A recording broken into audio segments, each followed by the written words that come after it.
Hi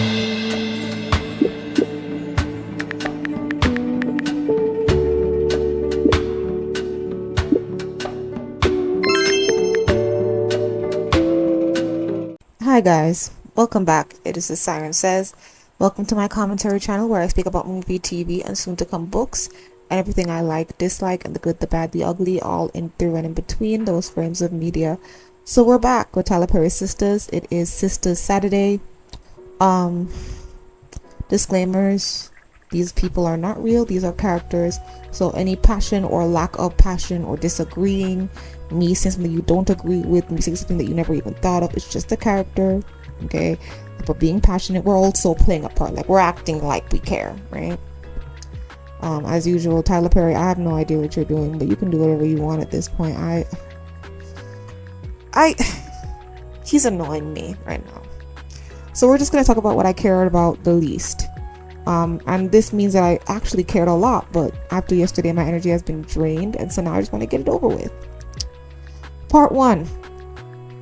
Danny, the hypocrite, the cheater, with Preston, the nigga that should have left. And that hurts me to say, because I've heard people over the years say that Preston just should have left her, and I've never been a proponent of that, because I thought that they were the long game, you know.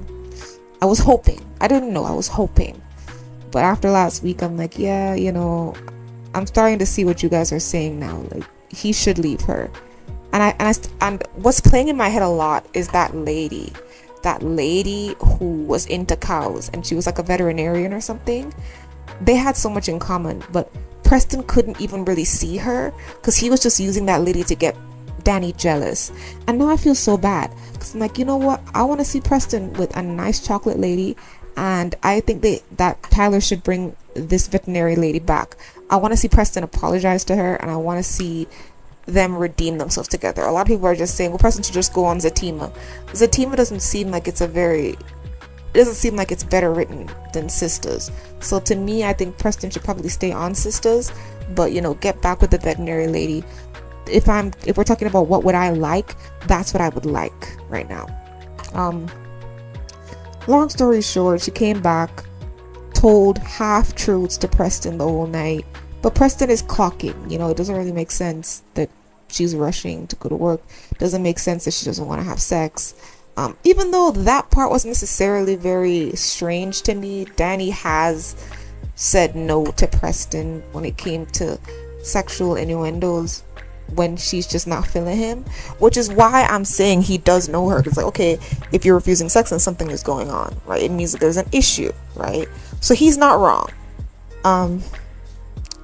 Just to get into it more, and I will reiterate this, I'm not gonna call Tony Dumbo anymore because it's not his fault. It's the writer's fault and it's Danny's fault. Tony is not necessarily a terrible person, but he's just another one of the scrubs at the airport. Like, I'm sorry. Like, and let me just get into that for 5 seconds. When Danny spoke about how they're just like them, and I'm like, no, honey. You guys are on another level, supposedly, than these guys, right? In real life, if you meet 3 niggas and they're telling you everything that you wanted to hear, everything that touches the backbones of your slave history and makes you feel fulfilled as a new war woman, I don't really have those type of bones in me that need to be fulfilled by a man saying, I'm gonna respect black women. Like, I don't really need to hear a man say that. Actions speak louder than words. But for you guys, I know you guys need to hear. Isn't it kind of weird though? Isn't it weird? Why are you guys just instantly falling for that? Each one of you have been in situations where something seemed too good to be true, and each of you have been wrong. Danny, Jonah, should I say more? Andy, Gary, over and over again. Every time he would do something horrendous and then try to act like he wasn't gonna do that again, and then Sabrina, Jabari. You got interested in him for 5 seconds, realized he had a bit of an anger problem. Why are any of you, Danny and Andy specifically, falling so hard for the okie doke? Now, before you comment, I know that these guys are, or at least Rich is the real deal. Alright? I know that. But they don't know that. And they've been through too much to just be so open to all of the nonsense. It must just be because they're black. Because if 3 non-black guys came up to them and started rizzing them up, they would have all sorts of berries. Because you know how noir women are. Once they're dating men who aren't black, all of their standards go all the way up. And they start acting like their name is Beyonce Barack. Like they're mixed with Beyonce and Michelle Obama, how high their standards are. Like, ma'am, really? Now, not to say you shouldn't have any standards, but like, noir women tend to raise their standards more than they usually would when they date out. I'm just asking for the same courtesy of at least being a little bit more careful with these men. Anyways, Danny is annoying. I don't really like her anymore, so she's pissing me off. Every scene with her is pissing me off, which is terrible because, you know, her and Preston being together was supposed to be a momentous, happy occasion for me personally, and I'm not getting what I want, so I just don't care. Every scene with them just dragged on too long for me. That she's sitting there lying, gaslighting him, and we know he's gonna pull up to the airport. Danny, you're horrific. And she kept saying that they just now committed. I don't know if that's true. Maybe they just put a title on it and locked each other down. But they were in a sort of relationship before this, where if either of them slept with the other person, either of them would have been mad. So to me, that was saying that you guys were committed. You just weren't putting a name on it, because Danny is non-committal. And Preston has been sitting there for over a year waiting for her to commit. That's what was happening, Danny. So if Preston starts talking like he knows you, or like he knows what you look like when you're being flaky in a relationship, it's because he technically has been in a relationship with you. On and off. He has. Horrific. And I need to say this, you know, I really don't appreciate the way that she's being portrayed. Why would you make her go through all this abubu? And abubu stands for A-B-U-S-E. Don't forget it, okay? Why make her go through all this abubu? And it's not that she has to be with Preston. Like I said before, and I will reiterate this. Let's say Tony's not the scrub from the airport. If you want me not to care about Preston, if you want me to care about Danny being with somebody who has more in common with her, then you should have made them break up in season 3. Latest. Season 3, they should have broken up. And then either Danny is alone until now, and she's working on herself, or she's dating around until now, and then she finds Tony, and Preston is not in the picture at all, right? And then whatever, and then you make Preston go back with the veterinarian lady. That's all you had to do. But no, you sit there and you drag me along. I'm going through all these emotional roller coasters with them, and you're like, no, this will be worth it. Because this is what the writing suggests. The writing suggests that they will be endgame, that they will end together, and this is all a long game, and they're gonna have a bunch of character development, and they're going through a lot, and it's growing pains, and you force me to be in love with them as a couple, and then you just throw Tony in there. So I have no other response than to disrespect him, because you guys have trained me to love Preston and to see Preston as Danny's person, so that when anybody else comes along, I'm either just like, okay, let's just have it for fun. But when someone comes along who's more serious, like Tony, right? He's not just a fling. You have trained me to have an attack response. So you had me attacking Tony. It's there, it's in the videos. I'm not going to delete it because I meant what I said. But I didn't need to attack him because you guys didn't decide to write it properly. And then you're going to say, well, they got new writers. Maybe they're trying to pivot. Half the storylines I saw here was a big level of pivoting that doesn't make any sense. Guys, character development is not hard. I read books all the time. I read small books. I read the beginning of series. I read tiny books. I read YA novels. I read romance novels. All of those novels have small versions of character development.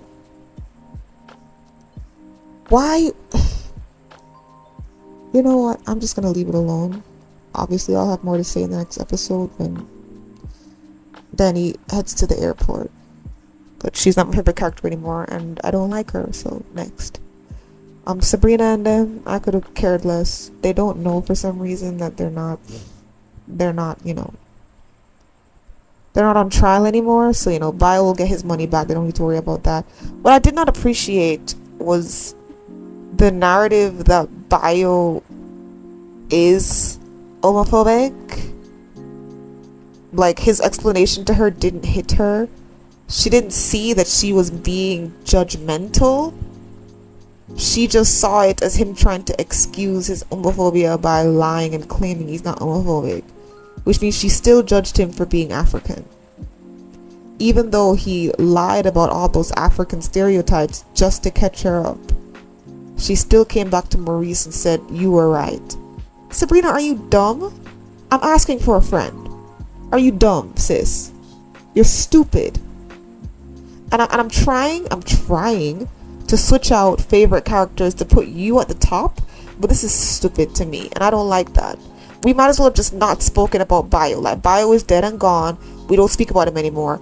Not for you to look dumb. This is crazy. Anyway, there was a nice moment between Maurice and Calvin, but of course they ruined it. I wanted Maurice to get deep, and I wanted Calvin to be roped into it, and for us to get more backstory on Calvin, right? Let's say Sabrina and Rich don't work out, and Calvin and her is endgame. I know, disgusting. I don't want that either. But you're gonna have to add more to Calvin. The fact that his job was a mystery and it had to be revealed this season is absolutely ridiculous and the stupidest thing I've ever heard in my life. Okay, I'm just saying that. But yeah, they had a tender moment that could have been compounded by the depth that they were trying to add, but of course they sort of minimized it, had the weird writing and jokeified their way out of it. Tyler, you had an opportunity there to make two not very likable characters deep and meaningful and make people like them, even if only for a moment. You ruined it. Anyways, next.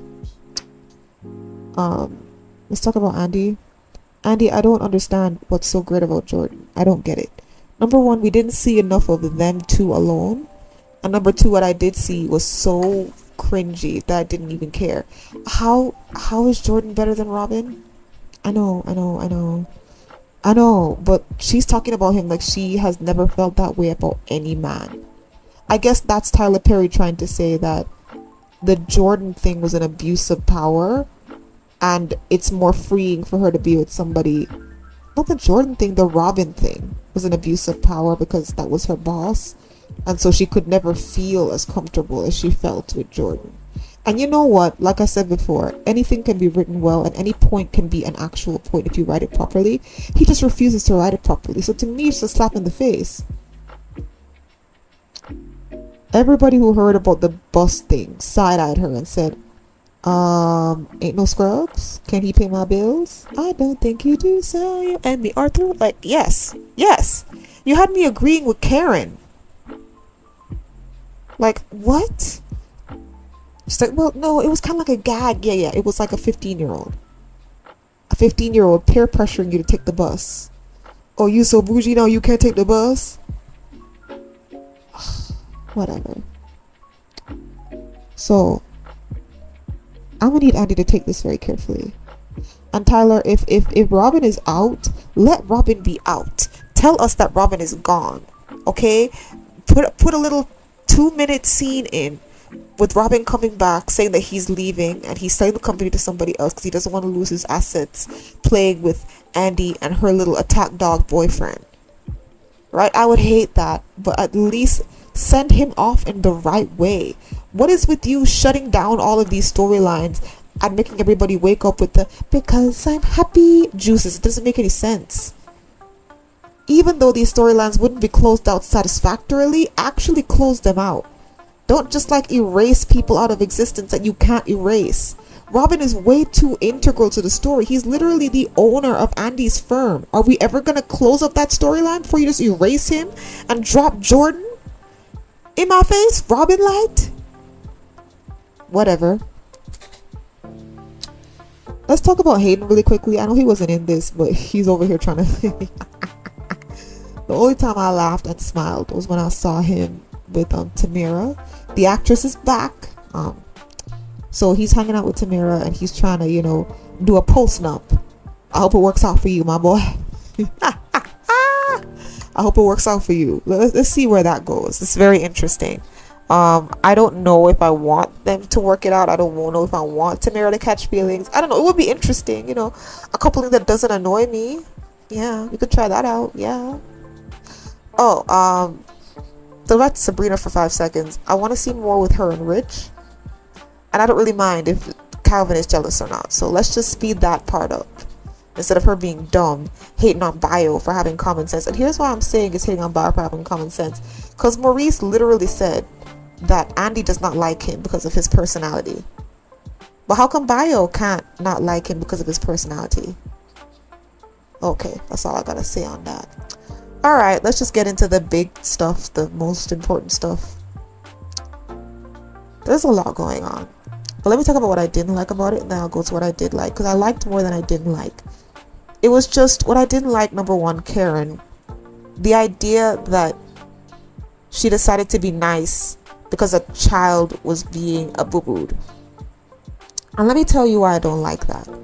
Because it means that she can only be sensible under circumstances where even she couldn't justify being crazy. You know, like, even though there are some situations that she's been in where we're like, you can really justify acting this way right now, but like, yeah, she could justify it. But I'm realizing that, like, if she's put in a situation where even she can't justify being crazy, she'll act right for a second.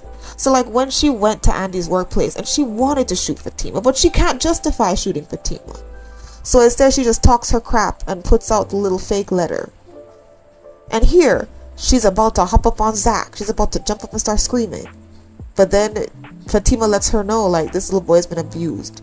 Okay, they ain't got time for no car seat. They have to bring a little boy out of that situation. And that's when she calms down.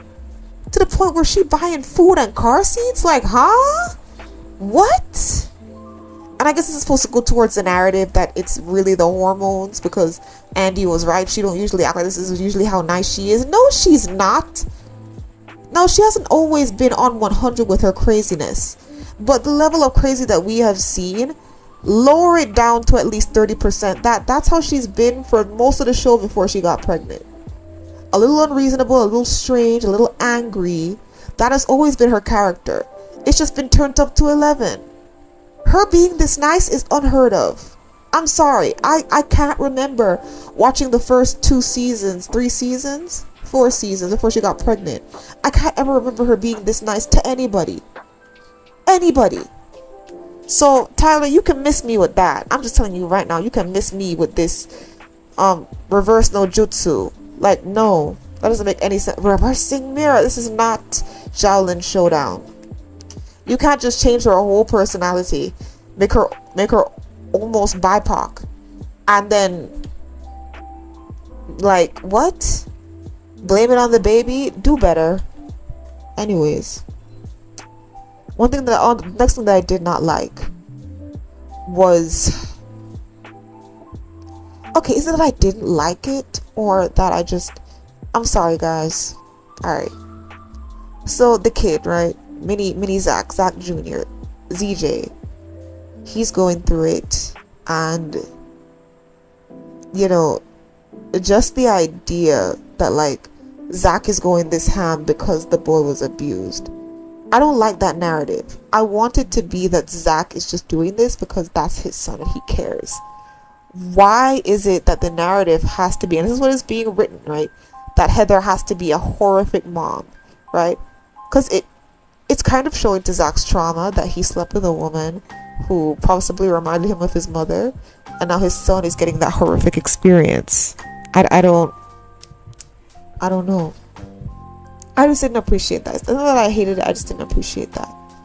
But of course, you know, they took the little boy out of there, taking care of him. It's commendable. But the one thing this is what I didn't like.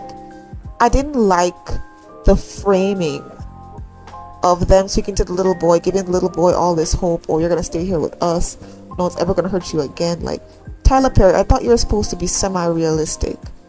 Is this a superhero show? Why are we pretending that custody is so black and white?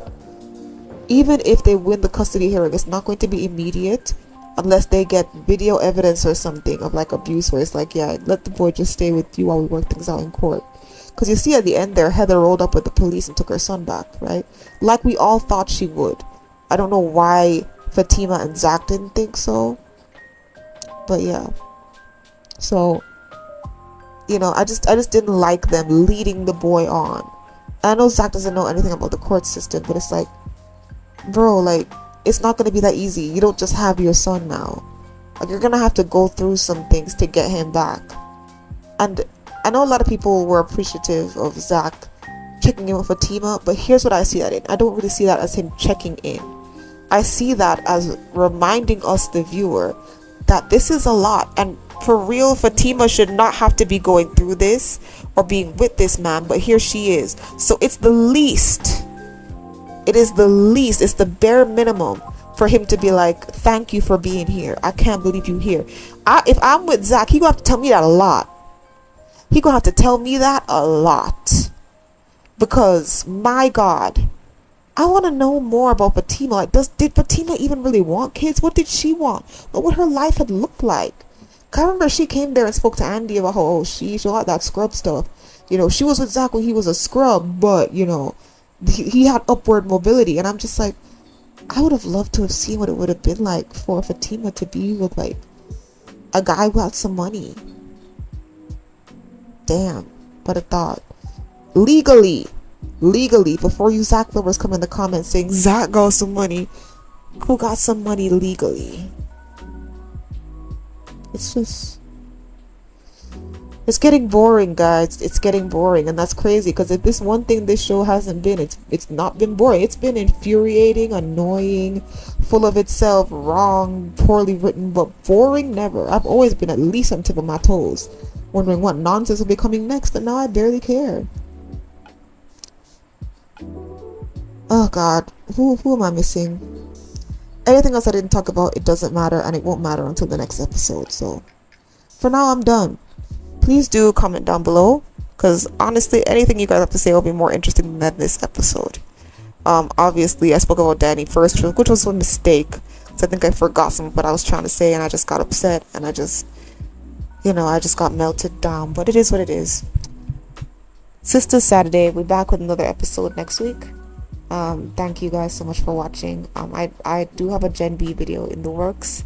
It will be called In Defense of Marie, because I'm gonna have to defend my good sis. Anyways, thank you guys so much for watching, and please do like, comment, and subscribe. Goodbye, my sires. Sue.